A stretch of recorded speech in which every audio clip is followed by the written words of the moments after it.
Ek raak opgewonde wanneer dinge begin skeefloop. Want dan weet ek, daar gaan 'n punt kom.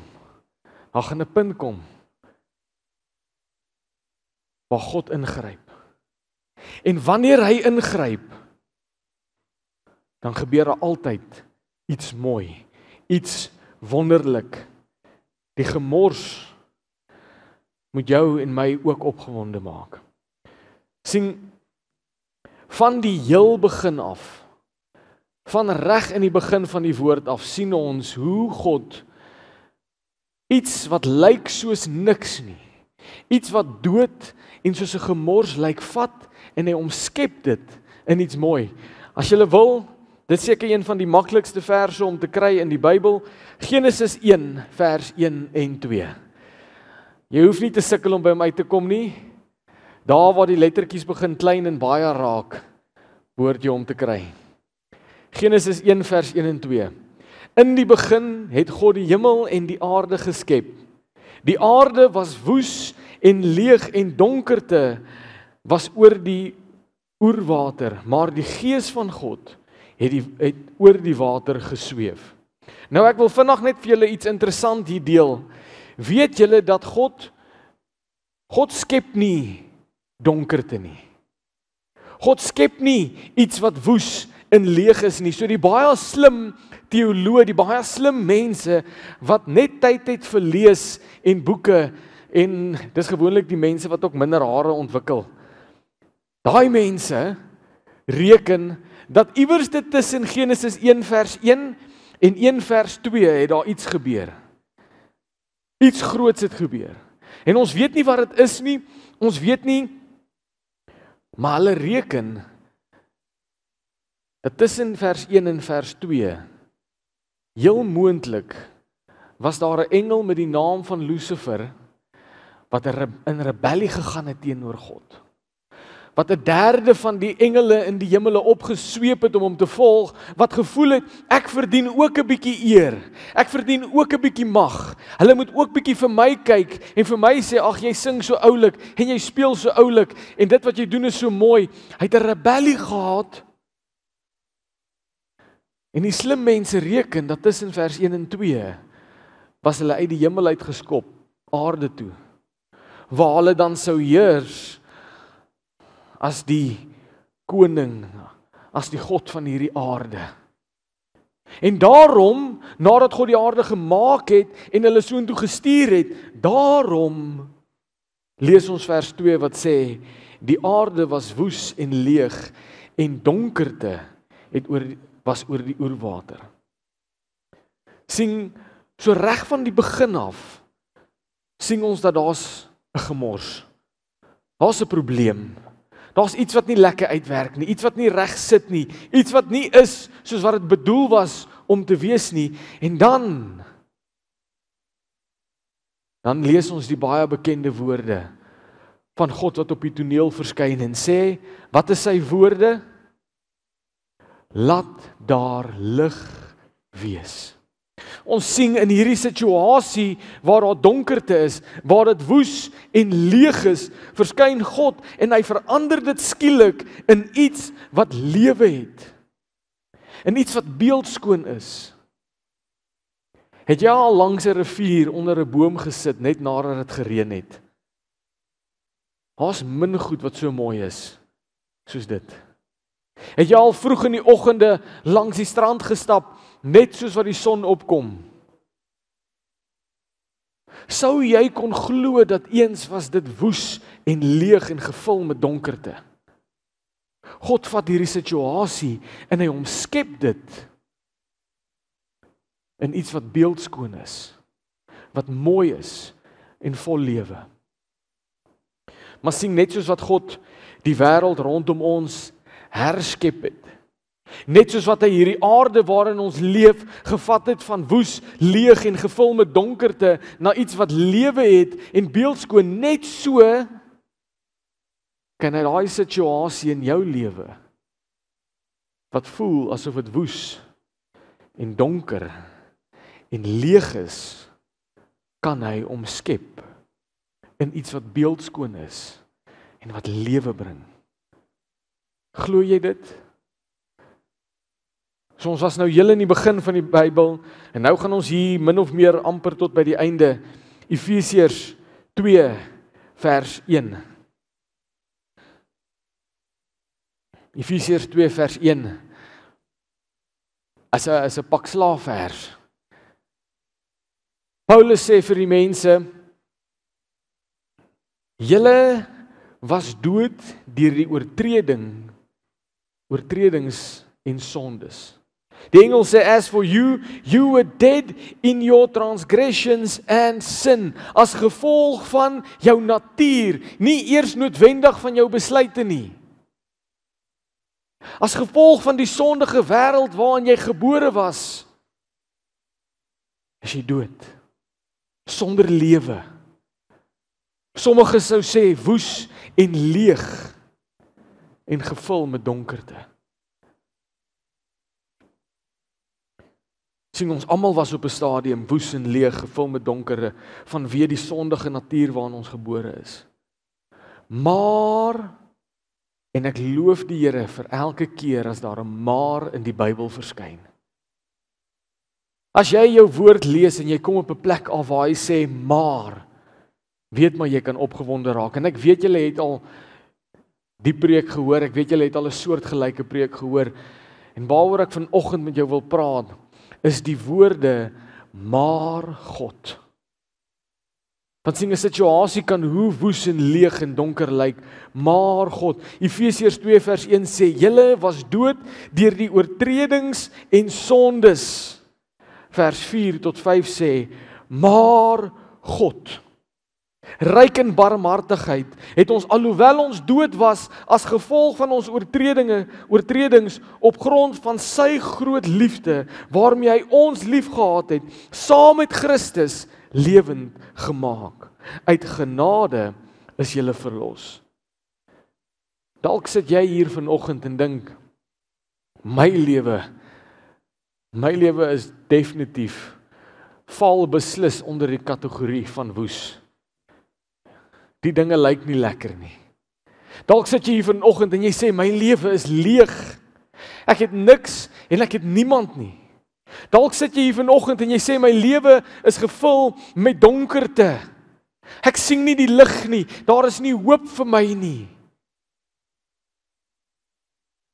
Ek wil vanoggend vir jou sê, maar God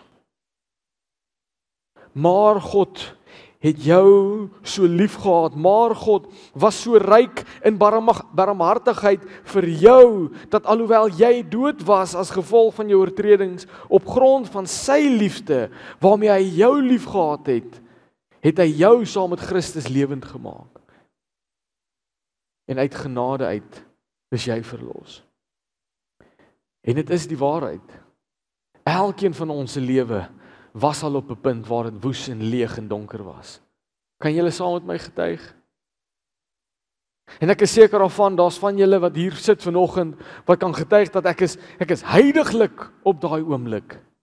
Op hierdie stadium in my lewe het ek die nuwe jaar begin, woes, leeg en gevul met donkerte. Ek wil vanoggend vir jou sê, die woord gee vir ons hoop. En ek wil vir jou 'n klomp scenario's uit die woord uit gee, wat jou gaan help vanoggend. Sien, want God bring lewe. God skep lewe in jou huwelik. Kan ek julle 'n storie vertel?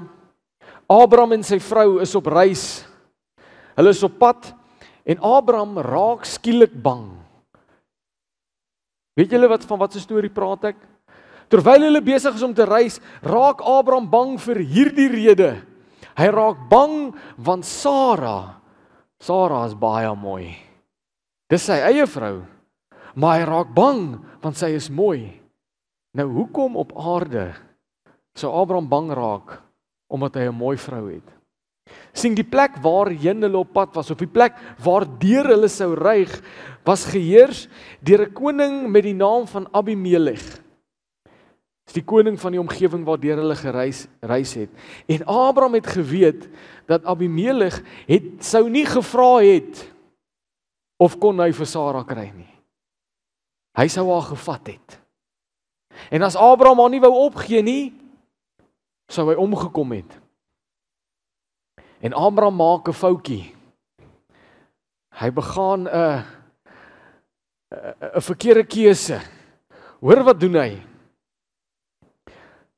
Genesis 20 vers 1 en 2. Abraham het daarvandaan na die gebied van Negev getrek en tussen Kades en Sur gaan woon. Terwyl hy as 'n vreemdeling in Gerar gewoon het, het Abraham oor Sara sy vrou gesê, sy is my suster. Abimelech die koning van Gerar het Sara laat haal. Nou ek is nog nie lank getroud nie, maar ek weet dis 'n foutjie. Ek weet dit veroorsaak 'n probleempie. Ek kan julle beloof dat dit was nie 'n gemaklike, ek dink nie dit was 'n gesprek nie. Ek kan die kyk in my geestesoë sien wat Sara vir Abraham gegee het. Jou suster. Is dit wat ek vir jou is? Ek sien dit is nou baie snaaks en dis nou tong in die kies. Maar Abraham maak net daar in daai oomblik 'n gemors van sy huwelik. Net daar in daai oomblik is hy op 'n punt waar hy as mens nie kan terugdraai en terugkom nie. Die ou het nie net gedreig om haar te vat nie, hy het haar gaan laat haal. Sy is nou by hom. Abraham is nou alleen. Hy is nou sy vrou kwyt. Abraham se huwelik is 'n gemors.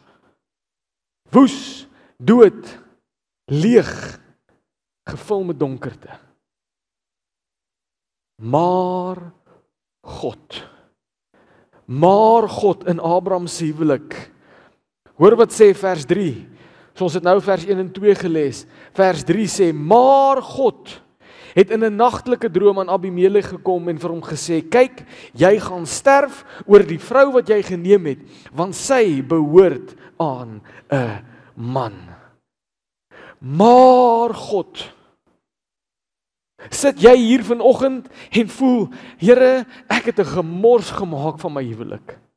Here, ek het 'n gemors gemaak met hierdie persoon wat U vir my toevertrou het. Ek het 'n gemors gemaak van die situasie waarin ek nou is. Here, ek het opgevoeter.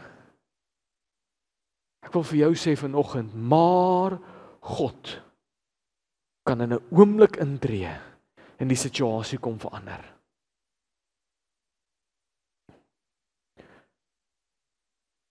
God het ingetree en dit omgedraai en die hele situasie verander en lewe gebring in 'n situasie waar daar dood was. Of as Sara ooit weer by Abraham uitgekom het, daar dood sou wees, moord sou wees. Ek wil vir julle sê, God het nie net die situasie omgedraai nie. Hoor wat sê vers 14 en 15 van dieselfde hoofstuk. Dis dieselfde storie, net bietjie verder aan. Abimelech het kleinvee, beeste, slawe en slavinne geneem en dit vir Abraham gegee en hy het vir Sara sy vrou aan hom terugbesorg. Abimelech het gesê, kyk, my hele land lê voor jou oop. Woon waar ook al dit vir jou goed is in jou oë. Maar God sien daar kom 'n klein probleempie in wanneer ek en jy soos Abraham dink, o, Jene, ek moet nou 'n plan maak. Die ou soek my vrou. En ek weet nie wat om te doen nie, want ek weet hy's baie sterker as ek. Hy het meer manskappe as ek. So ek het 'n slim plan. Ek vir hom sê is my sussie. En dan kan hy hom afvat, want daarom leef sy en ek leef dan. Sien, Abraham se probleem was, hy het gedink, maar Abraham moet nou iets doen.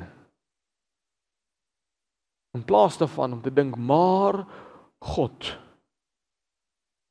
Ek wil hê julle moet Efesiërs in julle gedagtes hou, soos wat ons deur hierdie preek gaan. Maar God, ryk in barmhartigheid, het alhoewel Abraham dood veroorsaak het in sy huwelik, het hy op grond van sy groot liefde, waarmee hy hom lief gehad het, hom lewend gemaak en uit genade uit is hy verlos.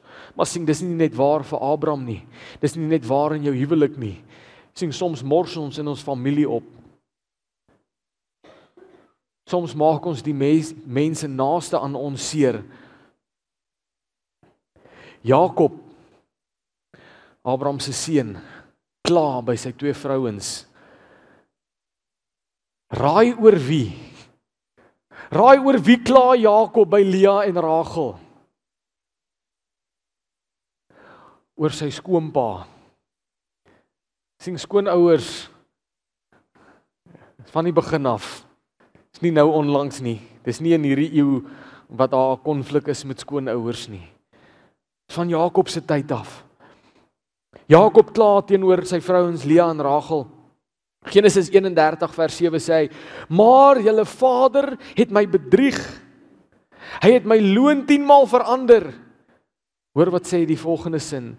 Maar God het hom nie toegelaat om my skade te doen nie. Sien, Laban het vir Jakob oor en oor en oor ingedien. En weet jy dat die mense naaste aan jou is gewoonlik die wat die grootste probleme veroorsaak. Die mense naaste aan jou is die wat die meeste seer maak. Want dis tog die mense wat jou die mooiste moet hanteer. Dis tog die mense wat deur dik en dun daar vir jou moet wees. Dis tog die mense wat altyd jou kant moet hê. En Laban doen vir Jakob oor en oor en oor en 10 keer verander hy sy loon. En sien, alhoewel Laban hom ingedoen het, het God seker gemaak dat ten spyte van sy probeersla Jakob nie skade aangedoen nie. Jy sit dalk hier vanoggend in presies dieselfde situasie.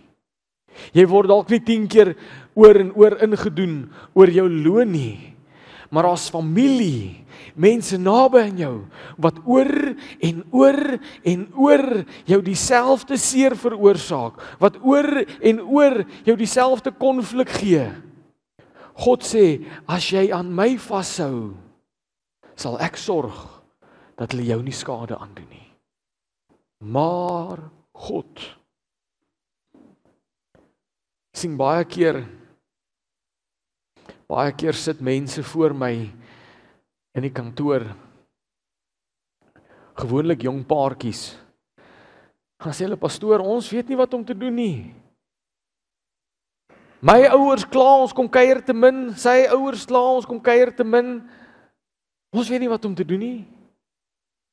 Weet julle wat is my antwoord? Meeste van die kere, en dalk gee ek nou my ouderdom weg, dalk gee ek my onbevoegdheid weg. My antwoord gewoonlik is, ek weet nie. Ek weet nie wat julle gaan doen nie. Maar God sal sorg dat julle geen skade aangedoen word nie. Maar God. Ek sit met mense voor my in die kantoor wat sê, pastoor, my huwelik val uit mekaar uit. Pastoor, ek weet nie meer wat om te doen nie. Ek dink nie ons is meer lief vir mekaar nie. Wat moet ek doen? Ek weet nie. Maar God kan dit herstel. So in jou huwelik, in jou familie, maar kom ons bring dit bietjie nader aan die huis. In jou huis, sien toe Jakob, dieselfde Jakob, op sy sterfbed lê, is ek seker daarvan kan hy terugdink en onthou oor hoe sy skoonpa hom ingedoen het. Onthou hy oor hoe hy bedrieg was, maar nie net dit nie, weet julle dat Jakob homself 'n bedrieër was? Weet julle dat Jakob die posisie wat hy het gekry het as gevolg van 'n gelieg en 'n bedrieg? En nou lê Jakob op sy sterfbed, sy naam is nou al intussen Israel. Hy lê op sy sterfbed en hy dink terug aan sy lewe. En hy sien hy was bedrieg en hy kom op 'n stadium in sy lewe. Josef was van hom weg gewees en nou is hy terug en sy seun staan voor hom en hy besef sy eie seuns het vir hom gelieg, vir hom gesê Josef is dood. Het hom bedrieg en vir hom sy Josef se kleed vol bloed gebring en gesê sorry. En Jakob besef hy was nie 'n goeie ouer nie.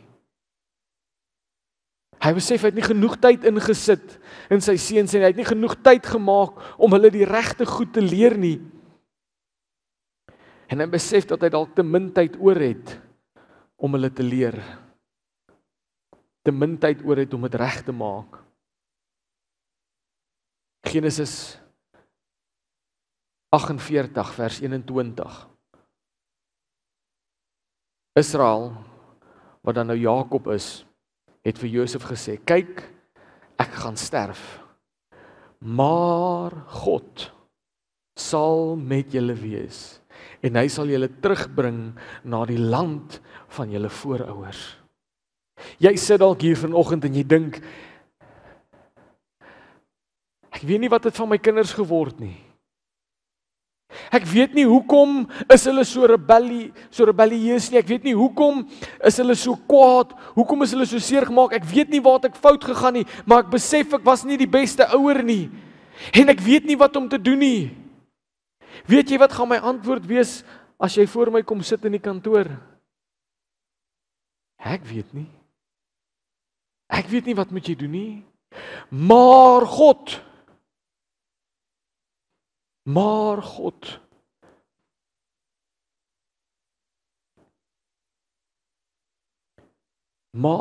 sal met julle wees en hy sal hulle terugbring na die land van hulle voorouers. Sien ons soek soms die antwoorde by mense. En ek is jammer as ek soms nie vir jou die antwoord gaan hê nie. Maar my antwoord gaan altyd wees, maar God. Ek weet nie altyd wat om vir jou te sê nie, maar God sal met hulle wees en God sal hulle terugbring. God sal hulle terugbring na jou toe. Kom ons bring dit nog nader. God kan in jou huwelik intree, en hy kan in jou familie intree, en hy kan in jou huis intree. Maar jy sit dalk hier vanoggend, en jy sê, ek is leeg. Ek weet nie waar ek is nie. Ek weet nie wat ek moet doen nie. Rigters 15, vers 19, is die storie van Samson. Samson slaan 1000 Filistyne dood met 'n donkie se kakebeen. Nou, ek dink nie ek persoonlik het die gewigsvoordeel vir een geveg nie. Ek moet maar hardloop en klippe gooi as 'n geveg my pad langs kom. Ek kan net dink, hoe voel jy nadat jy 1000 mense met 'n donkie se kakebeen doodgeslaan het? En ons lees dat Samson daarna dors is. Hy het so hard gewerk en so hard beklei, dat hy voel hy is so dors, hy gaan dood neerslaan. En dan lees ons in Rigters 15 vers 19, daarop het God die holplek wat by Legie is, oopgekloof en daar het water uitgekom. Samson het gedrink, sy asem teruggekry en hy het weer lewe gehad. Maar God maak vir Samson voorsiening. Samson kom op 'n plek in sy lewe waar hy besef, ek het vervulling nodig. Ek het water nodig. Jy sit dalk hier vanoggend en jy sê, ek is moeg gebeklei. Ek is moeg hierdie kakebeen rondgeswaai en gebeklei. Ek is dors, ek is leeg, ek het niks meer nie. Soos wat God vir Samson voorsiening gemaak het. Op 'n plek waar hy dit nie eens verwag het nie. Deur 'n klip iewerste in 'n grot gee hy vir Samson water. Want God voorsien. So wanneer iemand voor my kom sit en hulle sê, pastoor, ek weet nie meer wat om te doen nie. Ek weet nie meer wat om te sê nie. Ek is geestelik dors. Ek voel geestelik dood. Ek bid en niks gebeur nie. Ek gaan kerk toe en niks gebeur nie. Ek lees die woord en niks gebeur nie. Pastoor, wat moet ek doen? Weet jy wat gaan my antwoord vir jou wees? Ek weet nie. Kyk, soms gaan ek 'n antwoord hê. Ek wil nou nie Ek wil julle nie almal afskrik om nooit met my te kom praat nie. Soms gaan ek iets weet, dalk. Maar vir die doel van die preek, ek weet nie altyd nie. Maar, soos wat God vir Simson voorsiening gemaak het toe hy dors en moeg en uitgemat was, net so gaan hy vir jou voorsiening maak. Dis dalk nie op 'n plek waar jy dit verwag nie. Simson het nie verwag om dit om daai plek te kry nie. Dalk is dit nie waar jy dit verwag nie. Maar God sal voorsien. Hy sal vir jou water gee. Hy sal jou weer verkoop. Hy sal weer vir jou lewe gee. Maar God hoor jou elke gebed en hy sal vir jou geestelike water, lewe en oorvloed gee. Sien, dalk is dit nie so seer jou geestelike lewe nie. Dalk is dit die goed waarmee jy meer persoonlik sukkel. Dalk is dit nie eers so seer die goed wat jy hier binne aangaan nie. Dalk is dit goed wat mense van buite af teenoor jou doen. Dalk voel jy aangeval. Dalk voel jy mense is daarop uit om jou te kry. Sien, Saul, alhoewel Saul die koning van Israel was, het hy geweet dat die gesalfde was eintlik Dawid. Dawid het geweet eintlik moet hy koning wees. Hy het geweet God het hom gekies. En omdat Saul dit ook geweet het, het hy hom vervolg en keer op keer het hy hom probeer doodmaak. Julle kan Samuel gaan lees oor hoeveel keer Saul vir Dawid probeer doodmaak het, maar hoor 1 Samuel 23 vers 14. Dawid het in die woestyn in die bergskuilings gebly. Daarna het hy in die berggebied van die woestyn van Sif gaan bly. Saul het hom die hele tyd gesoek, maar God het hom nie in sy hand oorgegee nie. Wat ook al jou vervolg, wie ook al op jou spoor is, wie ook al daarop uit is om die lewe vir jou moeilik te maak, wat ook al dit is, al is dit sondige begeertes, al is dit mense, al is dit instansies, maak nie saak nie, maar God sal sorg dat jy nie in hulle hande oorgegee word nie. Sien, die teksgedeelte kommunikeer 'n waarheid wat ons nie altyd wil hoor nie. Dit sê nie maar God het verbied dat Dawid vervolg word nie. Dit sê nie maar God het vir Saul 'n hartsverandering laat ondergaan en skielik was hy lief vir Dawid nie, want dit is hoe ons verwag. Dis hoe ons verwag God vir ons die probleme moet oplos. Is hulle moet verander. Daar moet iets met hulle gebeur. Maar God sorg dat Dawid nie oorgegee word nie. As dit mense is wat jou vervolg, maar God sorg dat jy nie oorgegee word nie. As dit sonde is wat jou nie kan uitlos nie. En ek weet hoe dit voel. God sal sorg dat jy nie oorgegee word nie. Wat ook al jou probeer skade aandoen en indoen, jy sal dit op die ou einde kan vermy, want God. So vir ou laas, wanneer iemand voor my sit en sê, pastoor, ek weet nie wat aangaan nie. Ek weet nie hoe om terug te kom van hierdie af nie. Ek weet nie hoe om deur hierdie te kom waardeur ek gaan nie, Heer. Pastoor, ek het nie die krag vir hierdie nie. Hulle sal gewoonlik ook sê, pastoor, jy weet nie eers waardeur ek gaan nie. Hoe sê ek weet nie? Jy is 100% reg, ek weet nie waardeur jy gaan nie. En ek gaan vir jou een beter doen. Ek het ook nie altyd vir jou 'n antwoord nie. Maar God. Sien, dis wat Johannes die doper, reg deur die boek van Johannes gedoen het. Dis wat Jesus in die evangelies doen. Die oomblik wanneer mense hom konfronteer, die oomblik wanneer mense na hom toe kom vir raad, dan wat doen hy? Hy sê, moenie vir my kyk nie, kyk vir God. Ek gaan jou nie hierdeur kan help nie. Ek gaan jou hand probeer vashou. En ek gaan daar vir jou probeer wees. En ek gaan 'n WhatsApp stuur. En ek gaan probeer opvolg. Maar ek is ook 'n nietige mens. Maar God kan vir jou deurkom. God kan die situasie omdraai.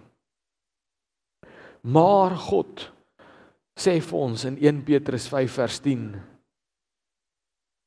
maar al moes julle vir 'n kort tydjie ly, sal julle die God van alle genade, wat julle tot sy ewige heerlikheid in Christus Jesus geroep het, julle herstel, bemagtig, versterk en stewig vestig. Maar God sal julle herstel en bemagtig en versterk en stewig vestig. Maar God sal vir jou die krag gee om hierdie goed teen te staan. Maar God sal vir jou die krag gee om aan te hou staan. Maar God sal jou bene sterk maak om nie te gaan sit nie. Maar God sal vir jou die oplossing en die uitweg gee. Maar God, hoor wat sê 1 Korintiërs 10 vers 13. Dit sê geen versoeking het oor julle gekom behalwe 'n menslike een nie. God is egter getrou. Hy sal nie toelaat dat julle bo julle vermoë versoek word nie, maar sal saam met julle die versoeking ook uitkoms gee, sodat julle dit kan verduur. Maar God, sien, ek dink te veel mense daar buite het al probeer kommunikeer dat jy moet eintlik net vergeet net van jou probleme. Moenie daaraan dink nie. Moenie laat dit spasie in jou kop vat nie. Of te veel mense het vir jou gesê, ag moenie worry nie man, dis nie so erg nie. Ek gaan nie vanoggend vir jou dit sê nie. Want ek gaan ook deur goed, wat as iemand vir my sê, dis nie so erg nie, amper sê ek, dan gaan my voorkop en syne baie vinnig ontmoet.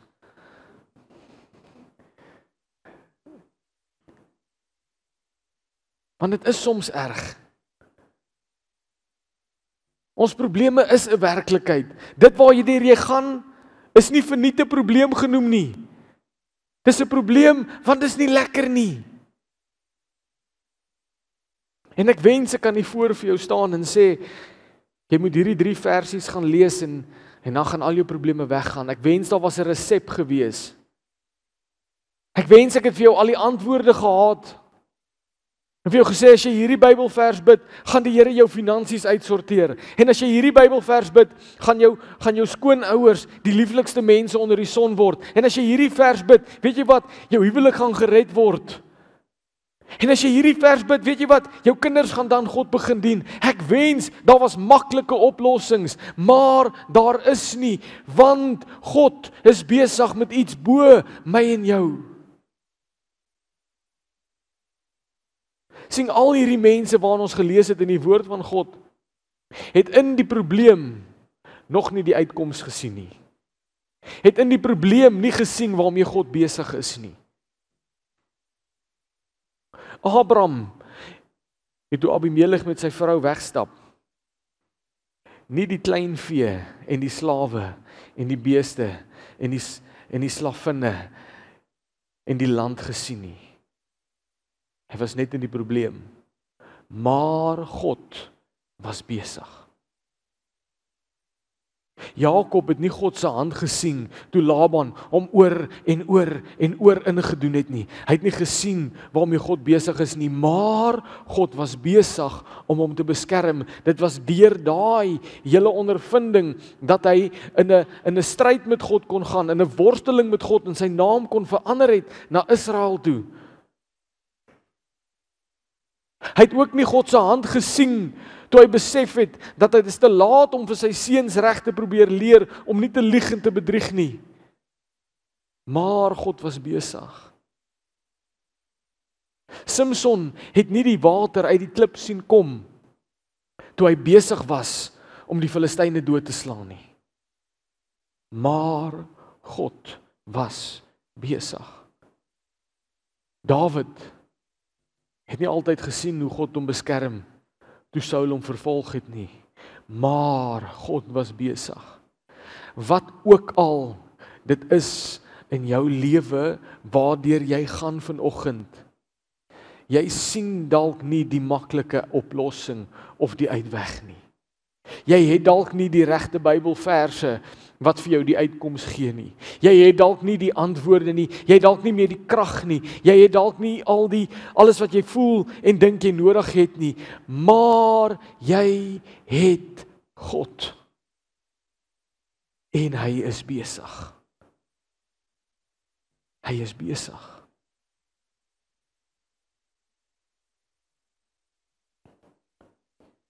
Ek wil afsluit weer met hierdie Efesiërs 2 vers 4 en 5. Maar God, ryk in barmhartigheid, het ons, alhoewel ons dood was, as gevolg van ons oortredings, op grond van sy groot liefde, waarmee hy ons liefgehad het, saam met Christus lewend gemaak, en uit genade is julle verlos.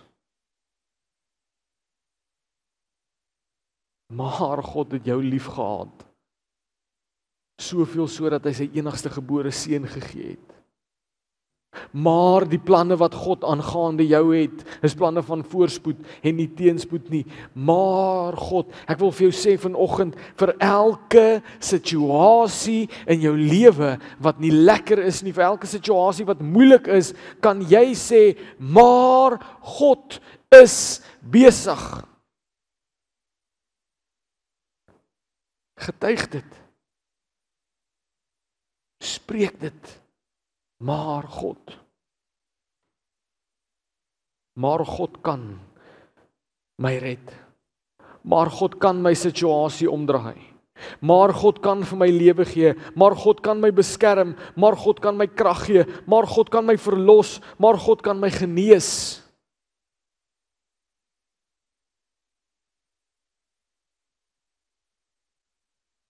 Om te sê, maar God kom nie uit 'n plek van twyfel uit nie. Dis nie ek wonder of hy kan nie. Dis ek vertrou dat hy is besig met iets groter as waaraan ek kan dink.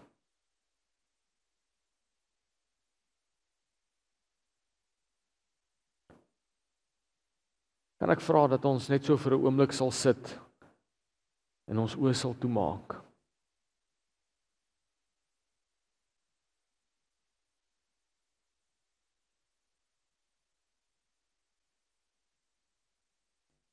Here, ons almal sit voor situasies, Here, wat ons nie weet hoe om te hanteer nie, Here. Waarvoor ons nie die antwoorde het nie.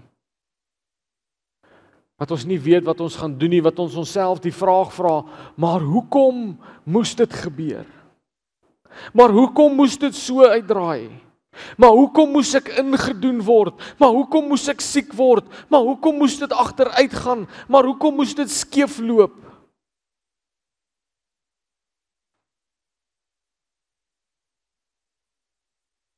Maar hoekom voel ek woes en leeg en gevul met donkerte? Maar hoekom, Here?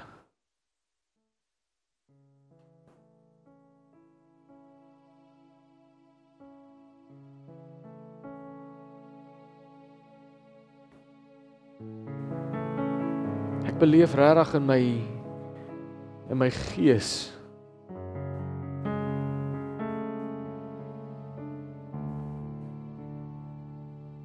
dat God wil van julle uit daai donker plek uithaal.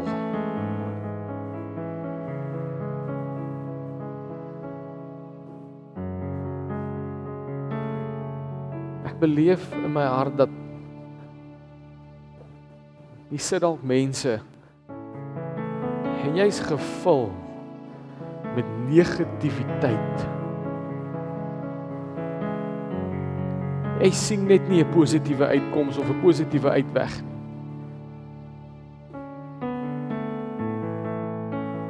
En jy traai vertrou. Jy traai glo dat die Here goed is in hierdie omstandighede. Jy probeer glo dat hy, maar jou gedagtes maak dat jy aanhou vra. Maar hoekom, Here?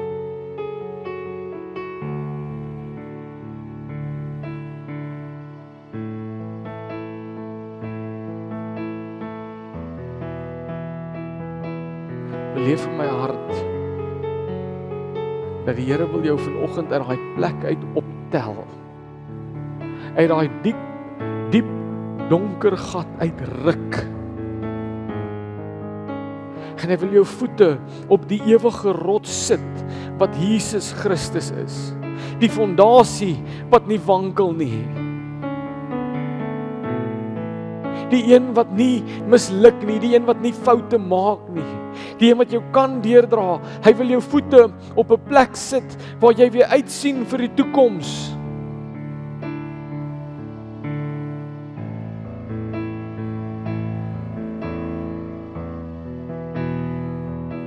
Die Here wil jou op 'n plek sit waar jy saam Paulus kan bid met opgewondenheid en sê, Here, wanneer ek swak is, wanneer ek niks het nie, wanneer ek armoedig is, wanneer die wêreld van my kom steel het, wanneer mense my sleg gemaak het, wanneer ek nie meer uit my eie krag uit kan nie, wanneer ek swak is, Here, is U sterk, en daarom is ek opgewonde vanoggend, Here, want my situasie lyk soos 'n gemors, maar God is besig.